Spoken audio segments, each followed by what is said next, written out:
Hi, welcome to 66 Days to Success. I'm Jeff Ondash, and we've got a great show for you today. We've been talking for a while about setting goals and how to go about achieving them and what to do and books to read and who you should talk to. Well, today we've got a great interview, actually two great interviews.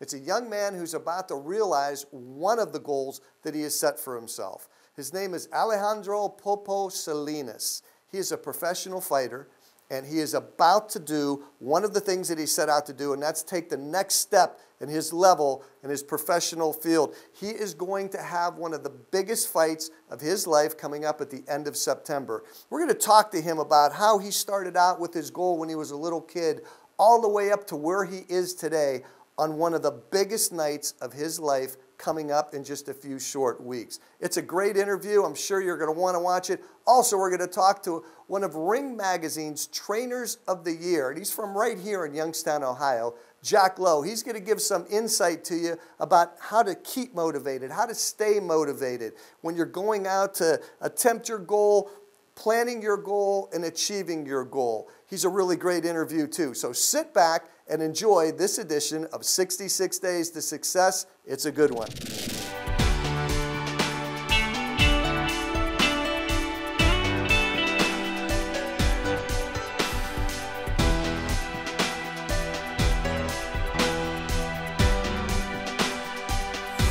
And welcome back to 66 Days to Success. Really in my element here. This is one of my favorite places to be. It's in a boxing gym. This is where somebody's goal someday might turn into a reality. It happened for a young man here years ago by the name of Kelly the Ghost Pavlik. He fought in this very gym every night, sparring, training, working towards a goal that he had to be a middleweight champion of the world. Something that everybody told him that was never going to happen.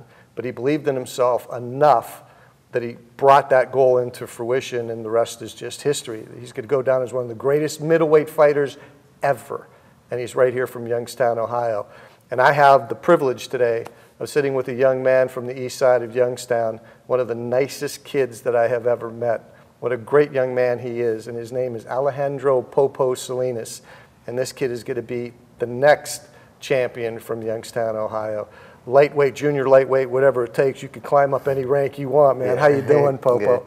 Good. So let's talk a little bit about, this show's all about motivation, but we're going to talk a little bit about your career.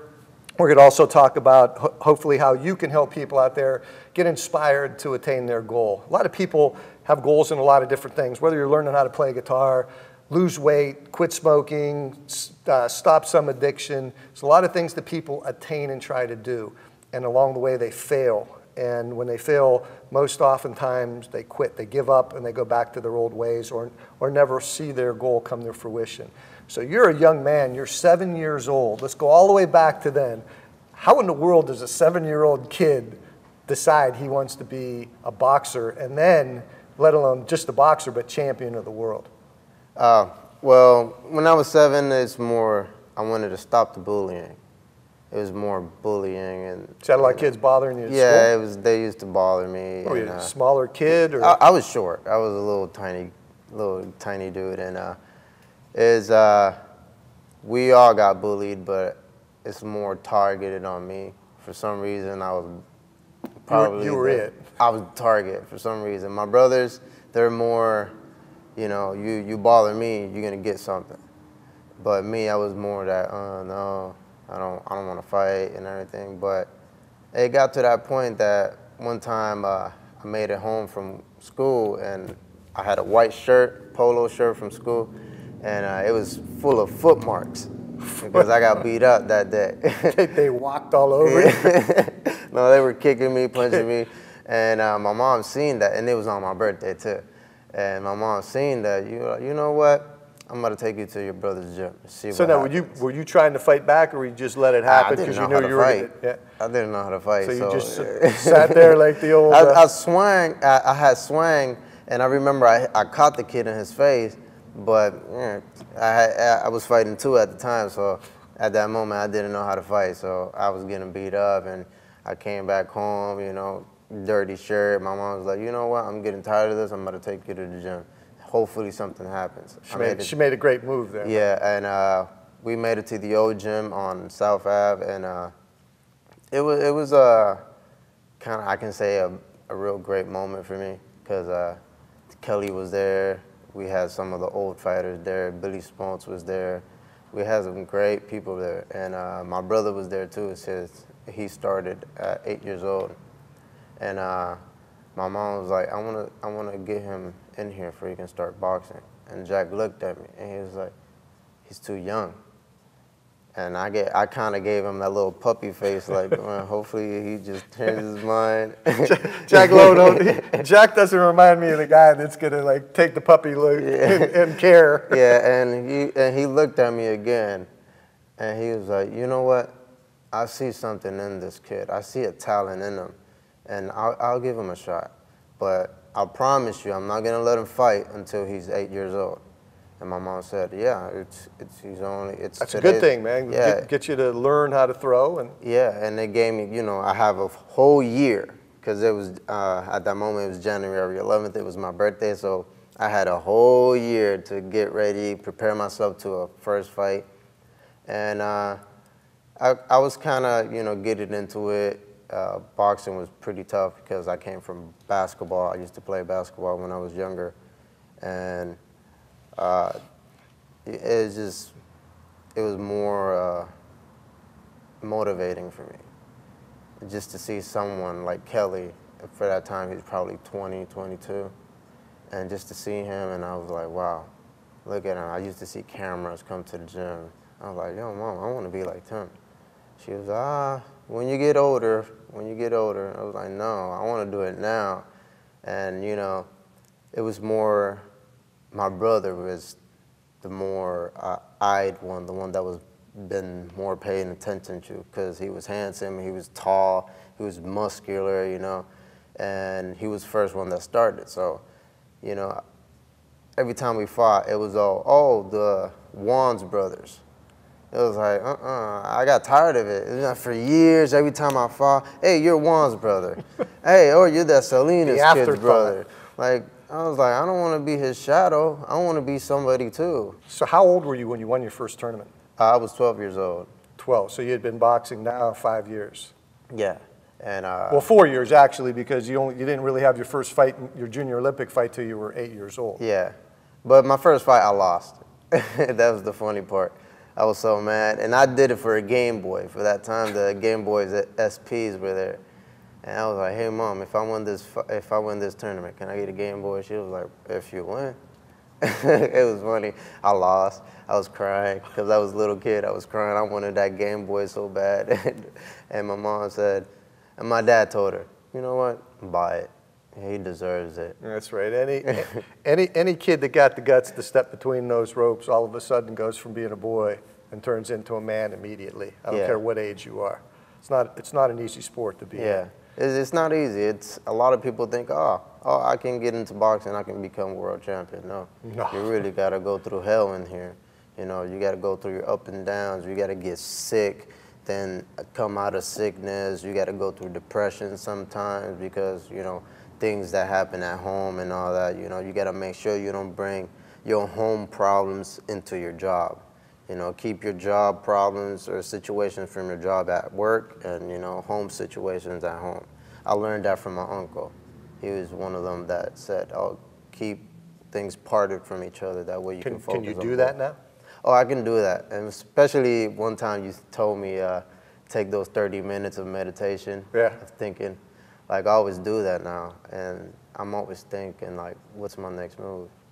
What should I do? It's good to take that step backwards, or if you got to make that, I use that 24-hour rule. When somebody throws something at me and I'm not sure of it and catches me off guard, so I got to think about this for a little bit, man. I need 24 hours before I take the emotion out of it and I could rationally think about something and make it the next day, think about it and give the right move, the right decision. Yeah. So it's cool that you do some meditation and think about things and let it pass. So now you won your first tournament.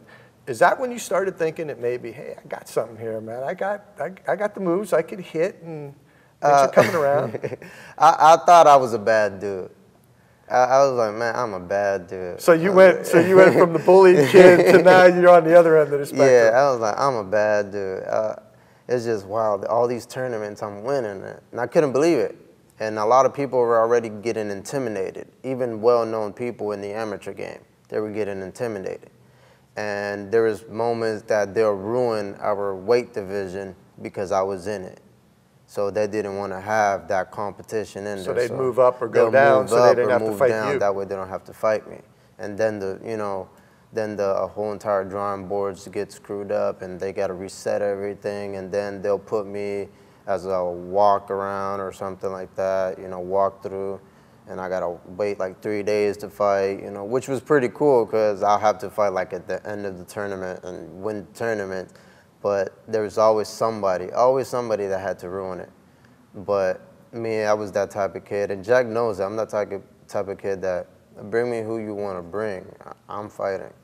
I'm there to fight, win or lose. I'm going to give you a good fight. So now you've moved up the ranks. You've won some national tournaments. You're well known around the country, if not the world, as being one of the best amateurs in your weight class. You can only win so many tournaments when you start thinking of the next step, and that's a pretty difficult thing to move from an amateur to a professional, because it's different gloves, no headgear. The whole sport's different. You're a man when you're fighting amateur, but you're beyond a man when you could step into the ring as a pro. It's a whole different level of who you're fighting. Even the bad ones are really good. Yeah. So you made that decision to become a pro at what age? 18. At 18. But did you think about it beforehand though, like 16 or 17? You think, man, I'm going to make a career of this? Yeah, I was already. We had it all planned out. Well, I had it all planned out. I was thinking as soon as I hit 18, because that's the age you start as a pro. I was like, I'm at a turn pro. But, something happened with my grandfather that he passed away that, I went to Puerto Rico, 3 months over there, 4 months. And I actually took the time to think and meditate and stuff. So you took some time off of boxing then? Yeah, I took some time off because it was real hard just to, actually be a witness of what happened to your grandfather right then and there. I was a young 17-year-old at the moment.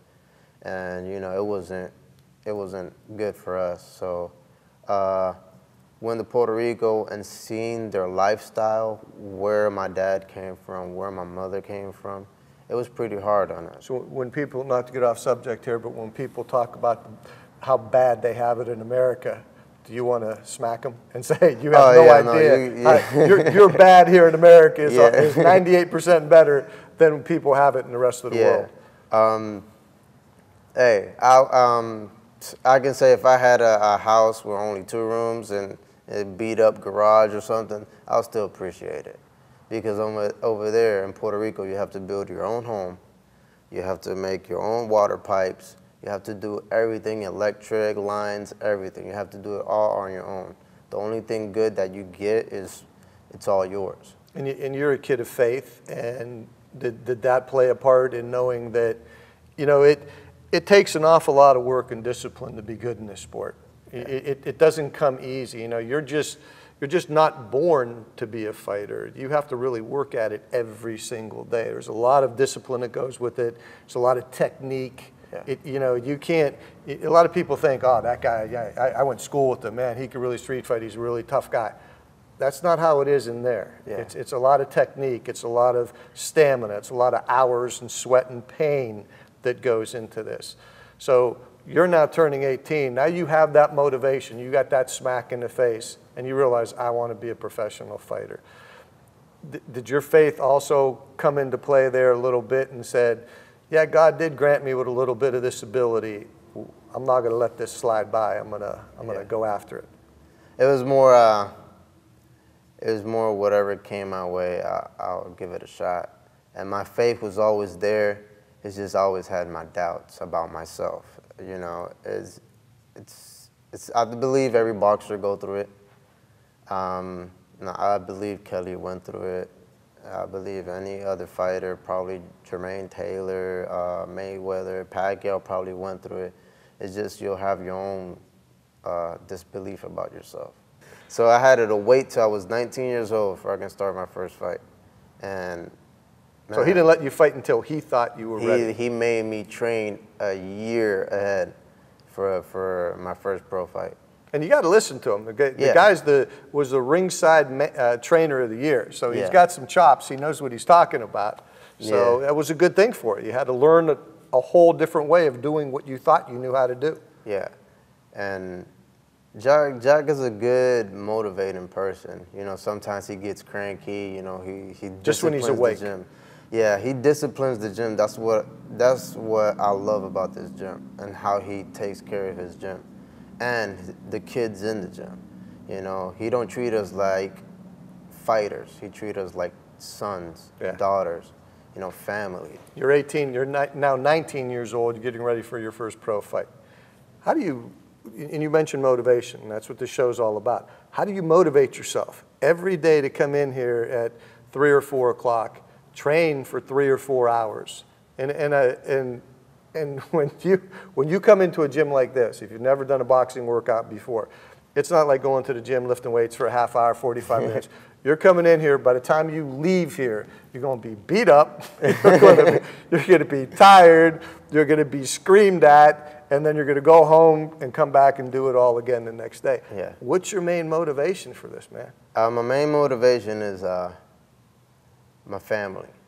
It's just my family. It's not about you? It's not me. I'm happy I put my life on the line because I know it's because for a good reason.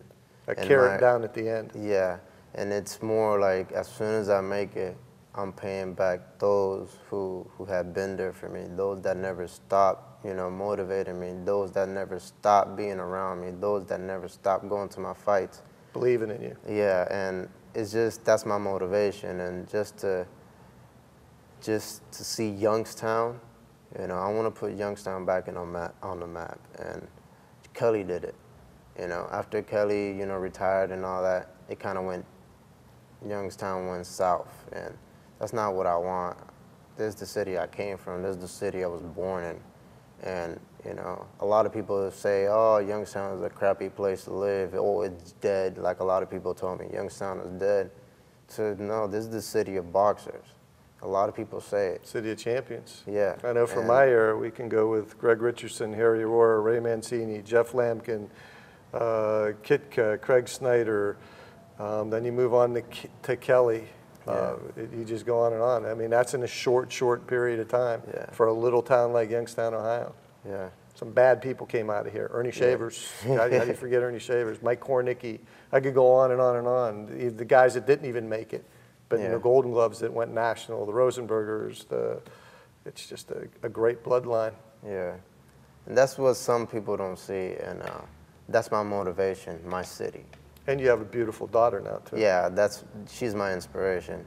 Every time I look at her, I want to make sure I give her the greatest life she ever has. Let's take one more step back now. You're 19 years old. You're having your first professional fight. Were you ready for that? Were you scared? You know, I was nervous. You were nervous. You know, it's okay to be scared because Muhammad Ali was scared before every fight, and he was the first one to say it. You know, he goes, "I'm going into combat with another man who wants to take my head off." Yeah. You can be frightened because of that. Every good fighter is, and even he was. So you had some jitters before the first fight? Yeah, I was nervous, and a lot of people, I start shaking my leg when I'm nervous, but I'm not nervous of the fighter I have.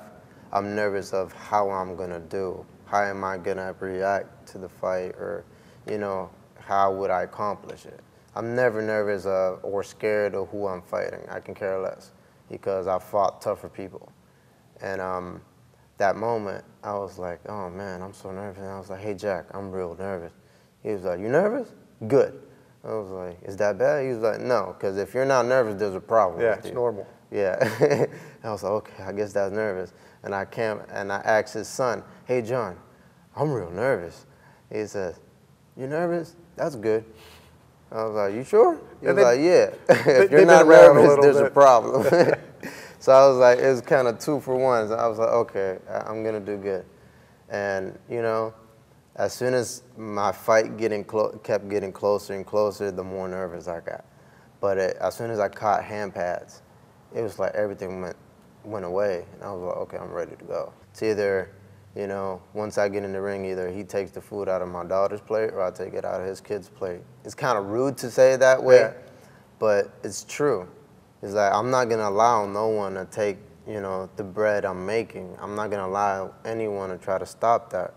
You know, I'm not gonna let anyone try to get in the way of my train to stop it. You know, I'm not gonna allow that. And, you know, I'm gonna be the rudest, toughest dude in the ring. As soon as I'm out of that ring, I'm gonna be the nice guy everybody knows. You know, I'm gonna be loving. You're back to being... I'm back to being Alejandro. Alejandro. You're not Popo anymore. No, Popo's in the ring. Popo's in the ring.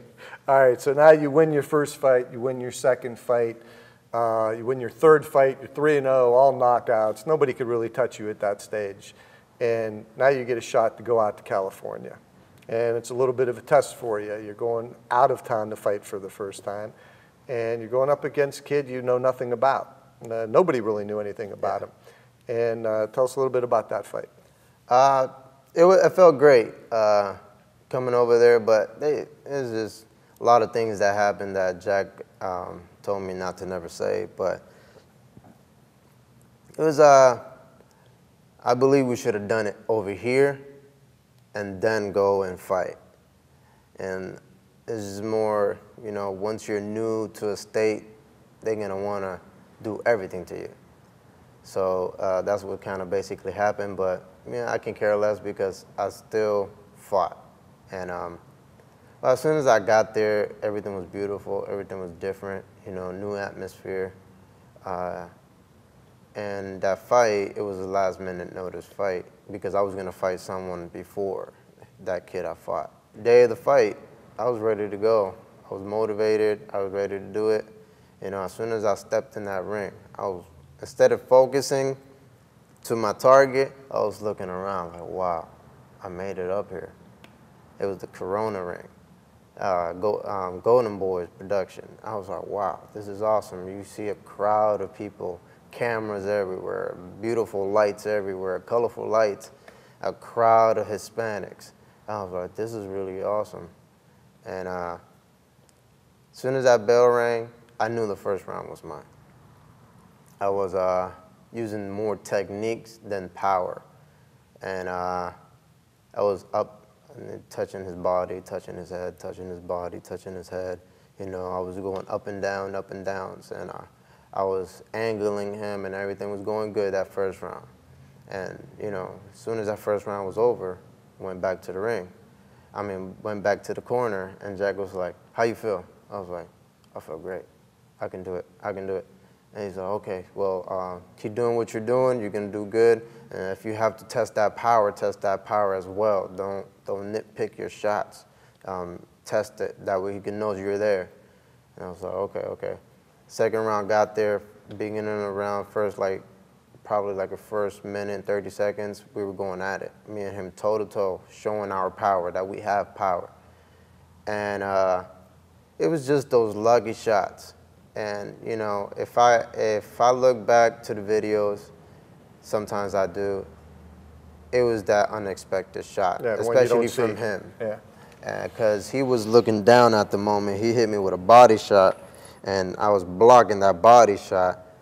And at the moment, he just threw a shot just to throw it. You can tell, because he went like this, and he kind of covering his eyes, and he just threw it. And I went down, got back up like a second later, because that's a flash knockdown. So I got back up, kind of adjusting my jaw, because he hit me with a good shot. And we went at it. I didn't stop. He hit me with bombs after it. Yeah, he did. But I kept going and kept going and kept going. I didn't stop because it's what I'm going there for. I went there with a reason, not without no reason. You're so used to winning. You know, you won all these tournaments as an amateur. You hadn't had a loss in a long time. You won your first 3 pro fights. This show, we call it 66 Days to Success because it takes 66 days for somebody to, if they're setting a goal, to change their habits within themselves to get to a point where it becomes part of their daily routine that they're able to go. Like if you're going to quit smoking, within the first 66 days, you fail a lot of times because it's just the nature of the psyche of the person. But once you get to that 60 to 70 day period, now you've got yourself conditioned that now it's a habit of not smoking, habit of not eating the wrong foods, a habit of getting out of your addiction, a habit of going to the gym every day. So that's when it takes that extra motivation. You came home with your first loss. What was your motivation? I know it had to hurt you a little bit mentally, and you had to deal with something early in a career that some fighters don't have to. So how did you deal with that? How did you motivate yourself when you came back and accept that first loss to move on? Jack motivated me. I was like, hey, Jack, you think my career will get screwed up now?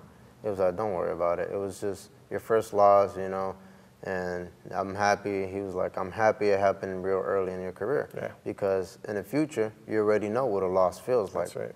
And, you know, out of now being 8-1 with 8 knockouts, you know, I understand now. And Jack and his son, they're always motivating. And they was just, it's just lost. Be happy it's now. It really was a great time for you to have it, because it wasn't just a loss, it was a learning experience. Yeah. You learned that you don't want to experience this again. Yeah. You learned what not to do again in the future. You know, like, you're not going to go in there and look at all the colorful lights and let the aura around you. You're going to have to go in there with tunnel vision and be more focused. Yeah. It's just like anybody out there in the audience right now looking to make a change in their life somehow. They're going to have setbacks. You just can't let the setbacks overtake where you want to end up with your goal. So like you said, now you've gone from that loss, now you're 8-1. So now where does Alejandro Popo Salinas go? You're 8-1. You got a big fight coming up here. Yeah. We're airing this in September right now, and at the end of September, you're flying out to Vegas again. You're getting out of the element of Youngstown, Ohio, so now you could use that Los Angeles fight for that. But you're going out to Vegas for a big fight. This is the one that could launch you from being just that Youngstown fighter to a national or international name. So how are you handling that right now? That, I'm doing good with it now, because I'm sparring the toughest people I can find. And I spar Jake Juricio when he has time, because he's a firefighter now. So when he has time, he'll spar me. But I'm telling you, those are the toughest days of sparring. He gives you some sparring. And, you know, he's not going to go to waste his time and, you know, play around and give me some regular sparring. No, he's going to come give me Well, he knows Jake's a pro. Yeah. You know, Jake's a good kid, and he knows how important this fight is. Yeah. He's not going to want to, you know, go through the motions. He's got to get you ready for a guy that's pretty tough. Yeah, and since he's been there, he knows. So he's a good motivation as well. And he talks to me sometimes, too, after sparring, and he tells me I'm going to make it. And that's what I like about Jake. I always call him, like, I always say he's my brother in boxing. I always tell him that. And he's awesome. And just to see someone just look down to me and tell me you're going to make it, and don't worry, you got all the talent in you, it's awesome. And having all these great sparring is just, it's motivating me and just telling me I'm going to do real great in this fight. And it's keeping my mindset the same. He can be training hard, the kid I'm fighting, Darnville. He can be training hard, but he's not training harder than me. And a win is a win. Doesn't have to be a knockout. A decision win's good. Knockout's better. A knockout is better, but you know, I'm not a winning is winning. But I'm trying to impress Fox Sport. I'm trying to show them. It's a big opportunity for you. You know that. And I'm trying to show them who I really am. With the moment, all the fuss is about me, for they can know who I really am. And you know, I struggled in the gym day by day, and I believe there's no other boxer at my stage that's doing it the same way as I'm doing it. That's a great point. You know, you not only have to keep yourself motivated to attain your goal, which we're going to get to in a minute, but you also have to have that word belief in yourself too. Yeah. Because you said before there were times when you doubted if you had it, and then you got back in the ring because you motivated yourself again, and now, without a doubt, you believe in yourself too. Yeah. You cannot go in this sport or anything or attain any goal if you don't have the ability to motivate yourself and also have the belief in yourself, huh? Yeah. And you know, that's what I like about here. This is the best gym I can find. You know, anybody can say, oh, get a free gym. Oh, I go to a gym that's free. Oh, no, forget about that. Go to a gym that you know you're gonna prosper. Go to a gym that you know you're gonna be somebody. not just go to the gym to, oh, I box. Like, yeah? How many fights you got? Oh, what type of tournaments have you done? Where have your trainer taken you? No, like this is the gym that actually made a name for Youngstown. And I'm just happy to be in this gym because this gym, you can tell this gym had great fighters. Let's wind this up. You're going to be 9-1 when you come back home, and hopefully with 9 knockouts or 8 knockouts in a unanimous decision, in a unanimous impressive decision. What's your ultimate goal then? You're going to obviously have the 11th fight and the 12th fight, but what does Popo Salinas want to accomplish? What's your goal here? I want to be a world champion. What could stop you from being world champion? Nothing's going to stop me. Nothing at all. Why? Nothing. Why is nothing going to stop you? Because I already went through the stages, and now it's more just go straight forward. My doors are open. My windows are open. You paid your dues. Yeah. And you've had your failures, you had your setbacks, you dealt with those, and now it's just straight, you're already on your way. Yeah, and all I have to do is walk in the doors, walk in those doors, close it behind me, close the door, and close the windows because it's now my turn. So is your goal to be lightweight champ of the world? Lightweight, super featherweight, welterweight, whatever division we decide to go through. Because you're a young man, you're going to grow in some weight. Yeah. But you're young enough that you're going to be able to stay at that feather and lightweight area for a number of years. Yeah. What's your timetable? What do you think? You have an impressive. Let's say you're going to have, not let's say, you're going to have an impressive win in Vegas at the end of September. What's your timetable then? Then, once this happens and everybody knows what you have to offer in the ring, you know what's going to happen. Yeah. You're going straight up, and that rise is going to be meteoric, and you're just going to be on everybody's plate. You're going to be back on Fox Sports again with a couple more impressive wins, and then it won't be long before you get that title fight. Yeah. We believe through these fights they're going to put us through, and after I win this major fight, they're going to put me through some more fights. They're also going to come, Fox Sports is going to come to Youngstown, which is awesome too, Like, wow. That'll be great. Yeah, and they might do it in the Cavelli Center. Who knows? That'll be awesome as well. Fighting in the Cavelli Center again, that's awesome. You'll be 12, 13-1 by that point, and might be for like an intercontinental belt or something like that. That's you got those stepping stones before you get the world title. Yeah. But there's nothing at this point that's going to stop you. Yeah, and it's more. As soon as I win this fight, I know I won. I know I'm going somewhere, and it's guaranteed. I have a feeling that it's guaranteed I'm going to get promoted. And there's no doubt in my mind I will. Nothing could stop Popo Salinas. Nothing's going to stop me. I'm going to keep on going. So before we go, I want you to look in your camera over there and tell people that are out there struggling, because it's not easy when you set a goal for yourself. It took you 15 years to get where you're at. You had pitfalls. You had the disbelief in yourself along the way. You had the defeat as a pro. But every time you had a setback, you've overcome it.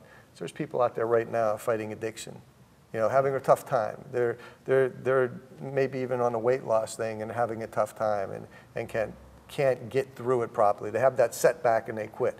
What would you tell them? Tell them what it takes to really succeed and attain your goal, and especially by not quitting. For all those out there, the first thing I gotta say is take yourself out of the shadows. Find yourself, and find that doorway out. And the best way to motivate yourself is dig deep. You gotta really dig deep and have the heart to keep on fighting. And the best way is, understand yourself, understand your body, your mindset, and keep moving forward. Don't stop, don't look back. Just keep fighting and dig deep. Because as soon as you fight, you'll have some success. And through your success, you can prosper. And through that prospering life you have, you can give back. And that's the great thing of being motivated, and that's the great thing about being somebody. You don't want to be nobody in the shadows. You want to be a light in the shadows. Alejandro Popo Salinas, the next world champ from Youngstown, Ohio. Good luck on September 26th. It's going to be on Fox Sports. Everybody in the Mahoning Valley is going to be watching you. Yeah. And I'm sure you're going to go out there and you're going to give them some fireworks. Yeah, you're going to give them some fireworks. I don't have any doubt in my mind that you're going to definitely bring back a win, an impressive win. Yeah. Not for the people here, but for yourself and your family and that beautiful daughter you have. Thank you. All right, Popo, that's going to do it. We're going to be right back with a little bit more, and we're going to be ending up this edition of 66 Days to Success.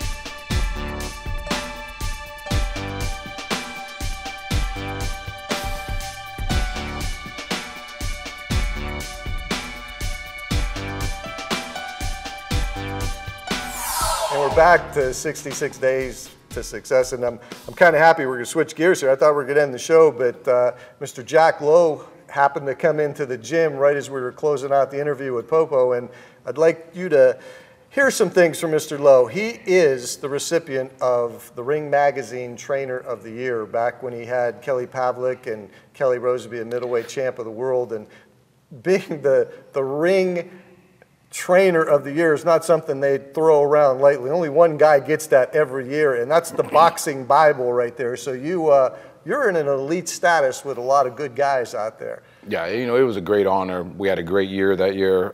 Kelly winning a title, then defending it again against Jermaine and winning it, plus the fight with Miranda coming up. So I don't think anybody expected us to win any of those three fights, even the rematch with Jermaine. We were still the underdog.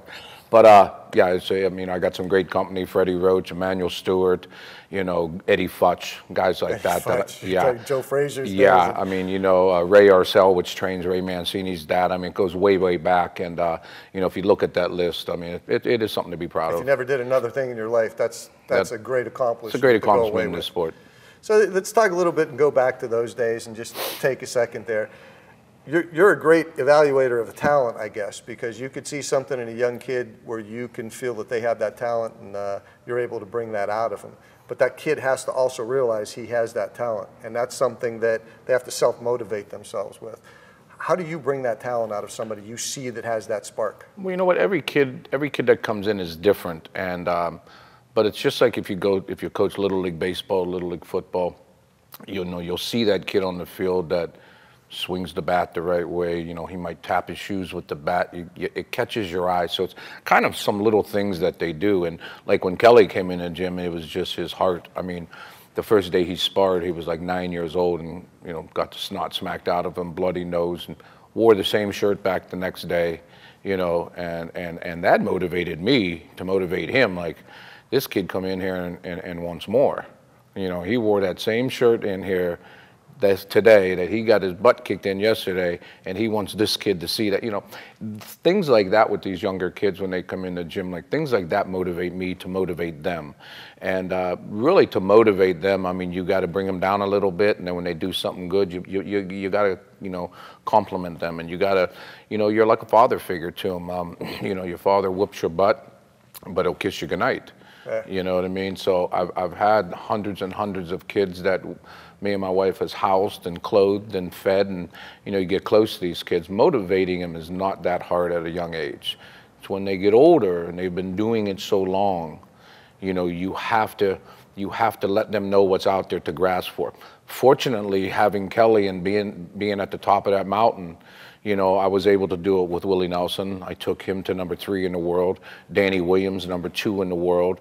You know, I'm not going to say it was their fault that they didn't capitalize on that, but things went wrong outside of boxing, and they didn't get to capitalize on what we were able to do for them. But that's where that motivation comes up to older guys, because I've been there, so I have something to give them to look forward to. Right. Off target here a little bit, and I just want to thank you for doing what you do in the community. Thank you. You come to this gym every day, mostly, sometimes 7 days a week. You don't have to.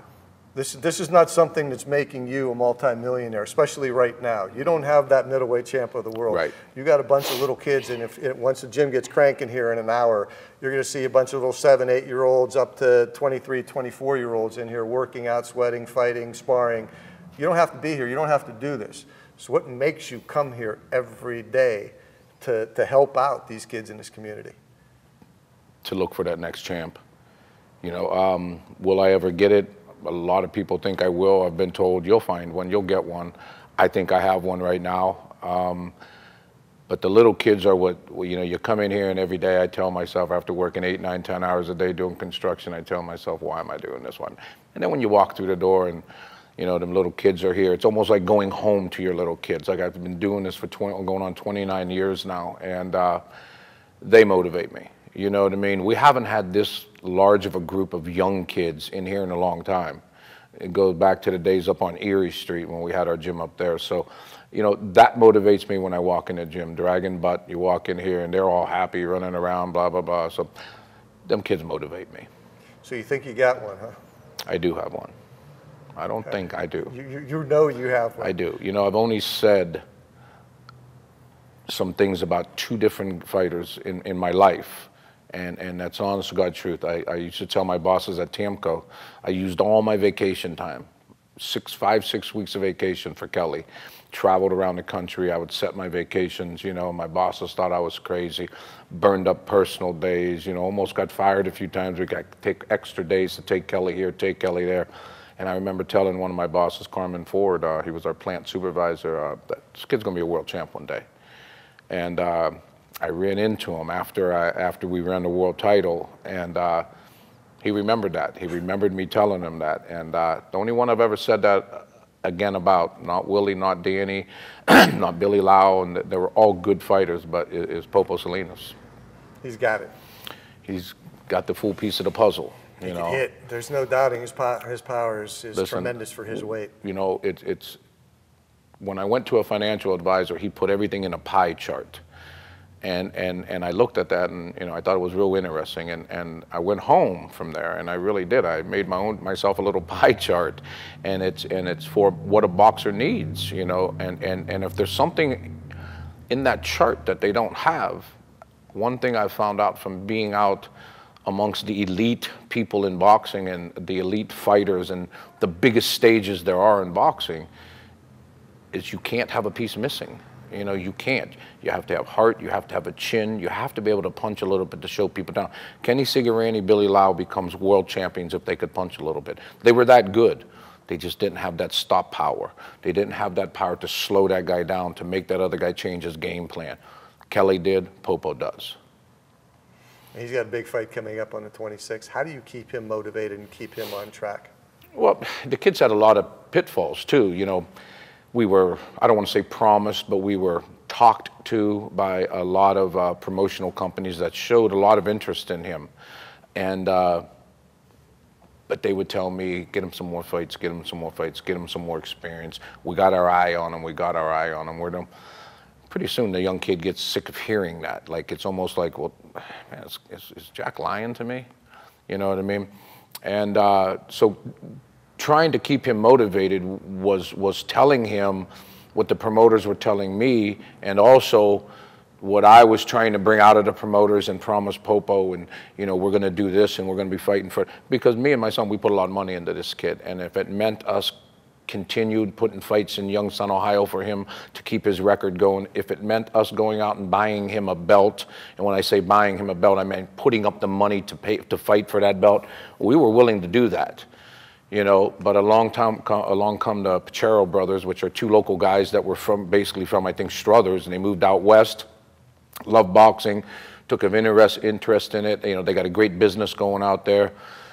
I went out there with Willie Nelson, and we happened to run into him, and they heard about Popo. So anyways, they kept in touch with me, and they fortunately called us and said, hey, listen, we got a spot on TV, and we're willing to give it to your guy, which is rare. So I'm not dumb in this sport neither.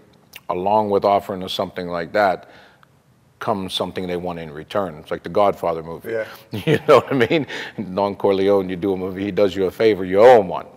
But you know, you know, I'm not that naive to boxing. I know what comes with that, and they want to sign the kid, but they were willing to give us a spot on TV, come on their show, co-feature on the show, and not sign with them until afterwards. So to me, that shows nothing but good faith in their parts. They have a 3-fight deal with Fox Sports. So, and they're willing to put us on as long as everything goes well to 26. They're going to put us right back on TV in January, and then they want to bring a Fox Sports show here. It's amazing how that in one night, how somebody's life could completely turn around. I mean, this kid's he's been training diligently for the last couple of years. Absolutely. He's got himself to a point where he's 8-1. We've all watched it. We've all been to his fights. We've seen it. We've seen the pitfall in Los Angeles. He picked himself back up, didn't skip a beat, came right back into it, kept himself motivated. Now he's 8-1 with 8 knockouts and still struggling to find a promoter. And that all could change with one night. Absolutely. In Las Vegas. You know, and he's being given a second chance. At this stage of his career with only 9 fights, some kids wouldn't have got that second chance to be on TV, to maybe have all these big-time promoters, plus the Sherrill Brothers looking at him. You know, he's given another chance. We blew it. You know, he didn't blow it, I didn't blow it. Team Salinas blew it out in California. You win and lose as a team, and we blew it that night. And we can't blow it. I'm putting all the pressure on him. I'm going to do my job. My son did his job getting the Sherrills to believe in us, to give us this fight on TV.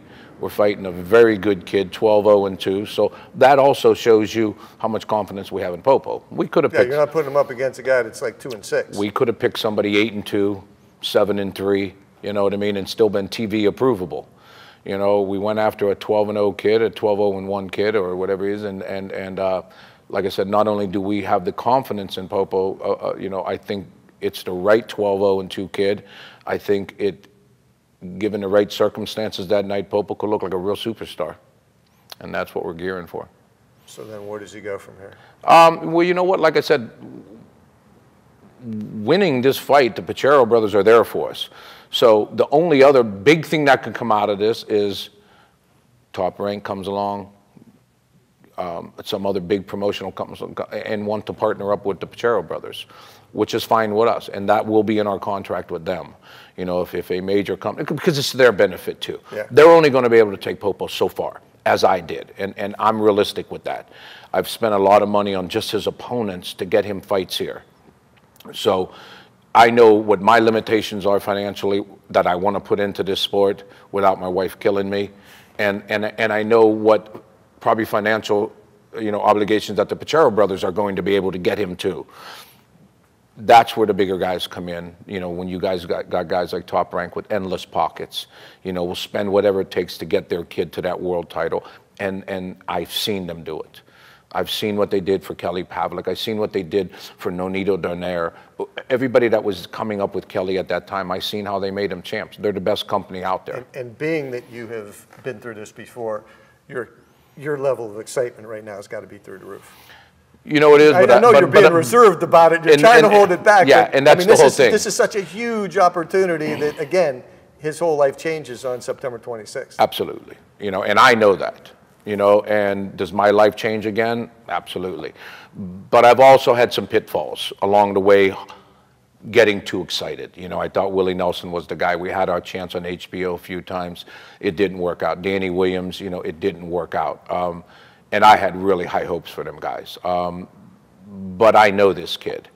You know, he don't smoke, he don't drink, he don't go to bars, he don't do anything bad. So, you know, in one hand, I sit there and I wait for the bottom to fall out like, man, what is wrong with him? Why is he boxing? He's so good at, you know, he's an artist. You know, the kid could do everything he does good. And you worry about somebody like that because every boxer I know got a bad vice.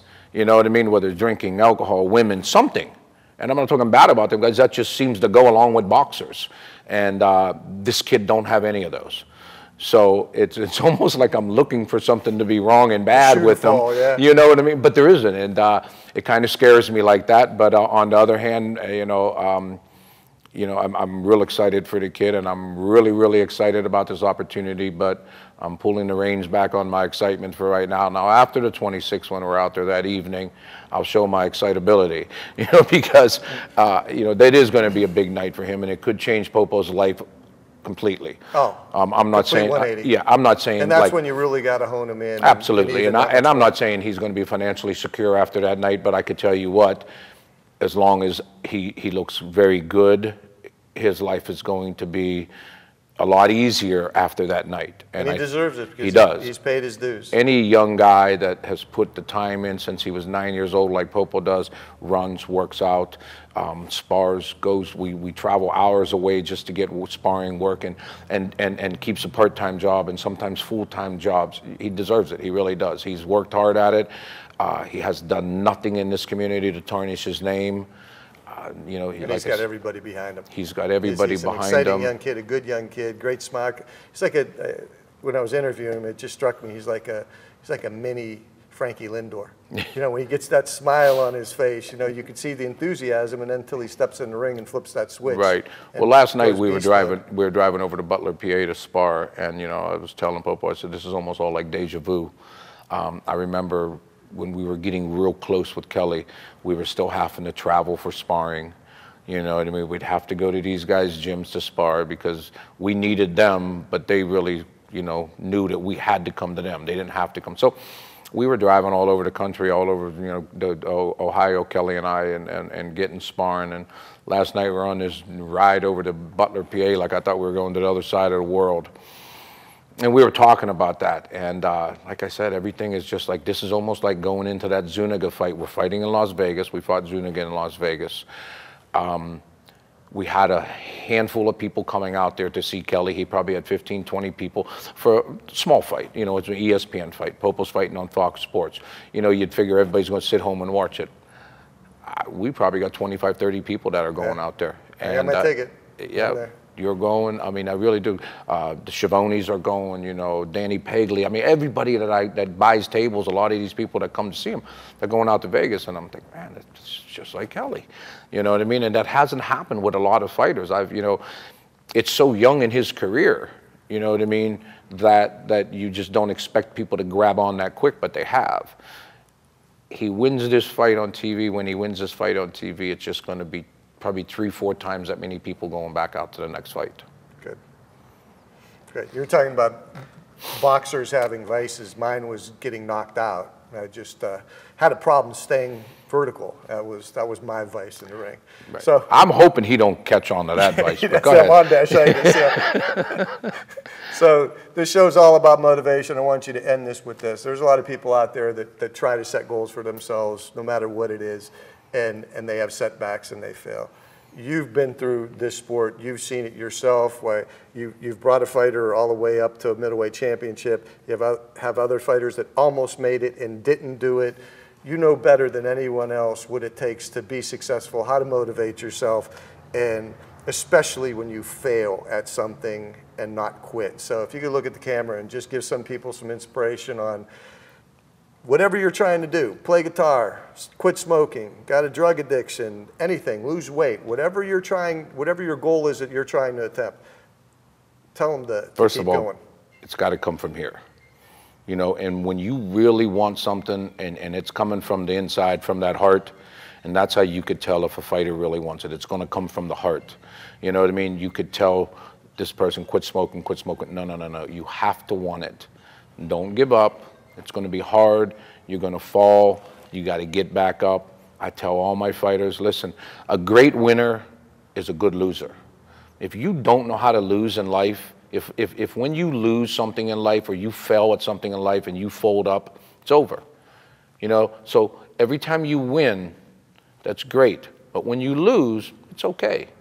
When something goes wrong in your life, it's okay. You know, I'm not a real religious person, but they say God doesn't give you anything that you can't handle. And I truly believe that. Because some of the stuff I went through, you know, you like, man, why? Like one day I had the lottery ticket, next day I gave it back. You know what I mean? But I'm still here. I came back in that door the next day. I won the middleweight championship of the world. I went on Seal the Driveway on Monday. You have to keep striving. You can't give up. The middleweight championship of the world wasn't enough for me. I won another championship. You know, I want something beyond boxing, in boxing. I want to go for something after this when I'm done training. So I have gold still. You know, I'm not satisfied with what I've accomplished in boxing yet. I still have a lot of goals. So whatever you're going for, go for it.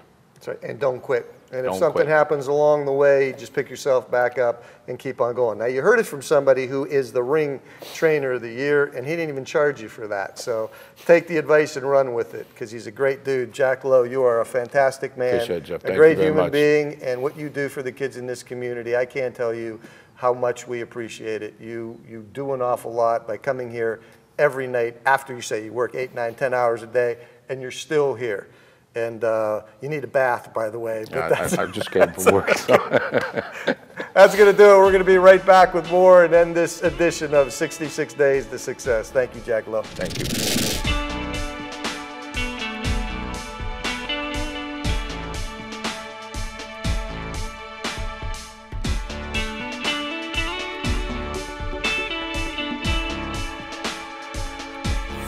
Hi, welcome back. I hope that you learned something from Alejandro Popo Salinas, and we all in the Mahoning Valley wish him all the luck in the world as he goes out and brings home a victory, and soon maybe a junior or a lightweight title, a world title back to Youngstown, Ohio and the Mahoning Valley. And thanks to Jack Lowe too. He gave you some insight on how to stay motivated once you set your goal, once you set that plan. It's easy to do if you get through the first 66 days. That's what this show's all about. Don't fail, and if you do fail, pick yourself back up and get right back at it. That's going to do it for this edition of 66 Days to Success. I'm Jeff Ondash. We're going to see you again next month with another great interview and another great show. You take care and have a great month.